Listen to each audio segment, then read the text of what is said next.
Bon, là, les capsules que je vais te préparer là, je vais en faire trois. C'est vraiment pour sauver beaucoup de temps en classe. C'est une notion qui s'apprend très très bien tout seul.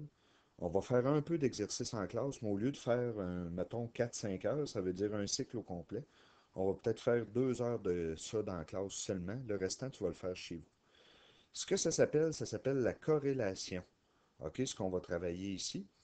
Donc, nous, dans la section 9.1, il faut qu'on travaille deux choses. Le nuage de points, un petit peu mon crayon, le nuage de points et le tableau à double entrée qu'on appelle. Le tableau à double entrée, on ne le fera pas tout de suite, je te le dis tout de suite, je ne le ferai pas avec, en capsule, je vais le faire en classe, ça va être plus simple.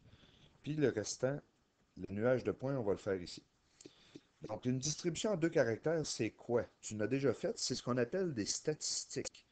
Donc, quand on dit je m'intéresse au prix de l'essence selon la quantité que je mets dans une automobile, ben j'ai deux caractères là-dedans. J'ai le prix de l'essence, puis la quantité que je vais mettre d'essence dedans l'auto. On s'intéresse à la température. J'ai la température selon l'altitude. J'ai deux caractères. Je m'intéresse au salaire de quelqu'un selon son âge. J'ai deux caractères. Donc, c'est ce qu'on appelle par deux caractères. OK? Souvent, dans ce chapitre-là, ça va être des données statistiques qu'on appelle des variables statistiques. Ça veut dire des choses quantitatives. Ça veut dire que ça va toujours être une quantité.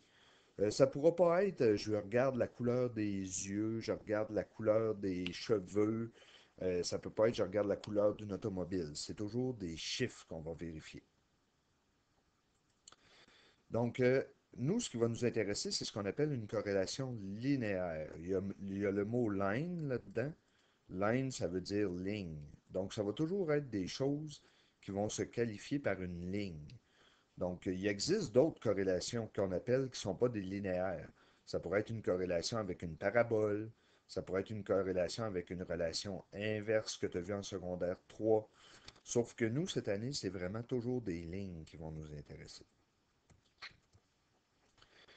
Fait qu'étudier la corrélation linéaire entre deux variables statistiques consiste à décrire le lien linéaire qui existe entre les deux variables. On peut le qualifier, ce sens-là, avec des mots. Qualifier, ça veut dire mettre des mots sur le sens puis l'intensité. Le premier, on va dire qu'une corrélation est positive ou négative. Qu'est-ce qu'on veut dire par positive? Ça veut dire que si les valeurs des variables augmentent les deux, donc l'autre valeur va augmenter aussi. Qu'est-ce qu'on veut dire? Un exemple de ça. Je m'intéresse au prix de l'essence selon la quantité que je mets. Plus que je mets d'essence dans mon auto, qu'est-ce qui va se passer avec excusez, plus que ça me coûte cher d'essence, plus que je vais avoir de quantité de gaz dans l'auto. Donc, on voit que c'est plus plus. Ben, on va dire que la corrélation est positive, parce que les deux varient dans le même sens. Là, excuse-moi pour l'écriture, j'écris avec une souris, c'est pas évident. Quand est-ce que ça va être négatif? Ben, je m'intéresse à la température en degrés Celsius selon l'altitude en mètres.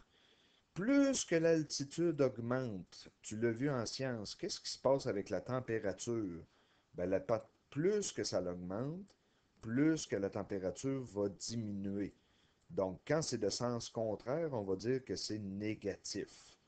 Ça, faites-en pas. D'habitude, c'est assez évident, là. C'est quand est-ce que ça monte, quand est-ce que ça descend. Puis, il y en a une troisième qui est en bas. On s'intéresse au salaire d'une personne selon son âge. Plus que la personne est âgée, qu'est-ce qui se passe avec son salaire? Il n'y a pas vraiment de réponse à ça. Donc, on va dire dans ce temps-là qu'il n'y a pas de corrélation. Ça ne peut pas être positif, ça ne peut pas être négatif, parce que c'est pas vrai que plus que tu es vieux, plus que tu as un plus gros salaire. Pas nécessairement.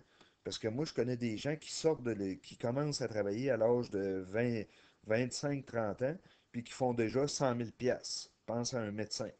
Mais il y en a d'autres qu'à 25-30 ans, ils font 30 000 piastres. Donc, c'est pas du tout, il n'y a pas de corrélation avec ça. La deuxième chose qui va nous intéresser, c'est la corrélation. Est-ce qu'elle peut être nulle, faible, moyenne, forte ou parfaite? Ça, c'est que selon la patente qu'on a devant nous, l'étude qu'on a devant nous, ça va être, tu vas être capable de dire si c'est nul, parfait ou faible. Je te donne un exemple de nul tout de suite. Je m'intéresse au salaire d'une personne selon son âge. C'est assez évident que je ne peux pas dire que plus qu'elle est vieille, plus que le salaire va être élevé. Je t'ai donné l'exemple tantôt. Donc, dans ce temps-là, on va dire que c'est nul. Qu'est-ce qui se passe quand je mets de l'essence dans mon auto? Plus que j'en mets, qu'est-ce qui va se passer avec le prix de l'essence? Ben ça va être parfait. C'est assez évident que plus je vais en mettre, plus que ça va être pareil. Puis comme c'est toujours le même prix, l'essence, mettons une pièce du litre, ben la quantité va être parfaite. La température, plus que j'augmente l'altitude, qu'est-ce qui se passe avec ma température? Elle diminue, mais ce ne sera pas coupé au couteau, là. On va dire que ça va être fort, parce que ça ne veut pas dire que si j'étais à 1000 mètres, que ça va être, puis à 1200 mètres, que ça va baisser exactement tout le temps pareil. Ça va être presque parfait, mais ce ne sera pas parfait. Ça va être une corrélation qu'on appelle forte. Là, juste de même, c'est pas évident. Fait qu'il y a un autre truc qui existe. Je reviendrai après ça au tableau à double entrée. Il y a le nuage de points. Ce qu'on va faire souvent, c'est qu'on va prendre nos données puis on va les mettre dans un plan cartésien, puis on va regarder la forme des points, qu'est-ce que ça donne. Donc, toi, là, tu as comme une série de points. Est-ce que quand mes points sont tous alignés, on va dire que c'est parfait? Quand c'est regroupé pas mal, on va dire que c'est fort. Quand on voit que c'est regroupé mais un peu éparpillé, on va dire que c'est moyen. Puis quand c'est full éparpillé, on va dire que c'est faible. Que ce soit positif ou négatif, c'est la même règle.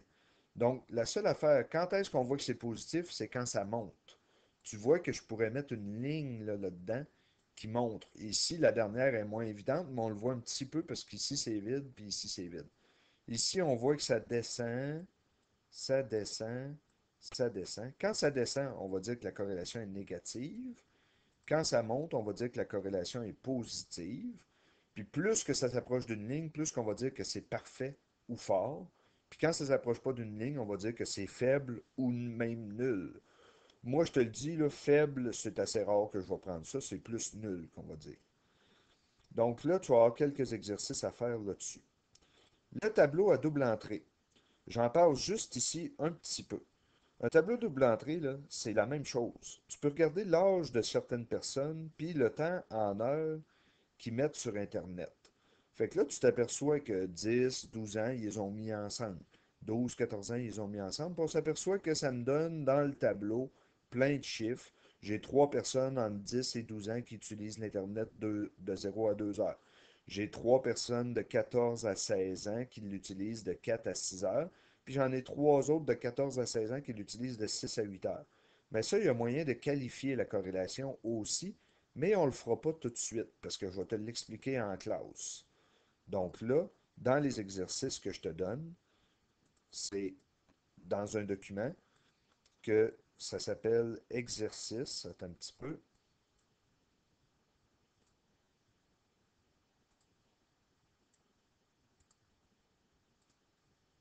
Fait que c'est un document qui est sur Facebook ou dans ton livre, tu peux prendre la page 382 à 384.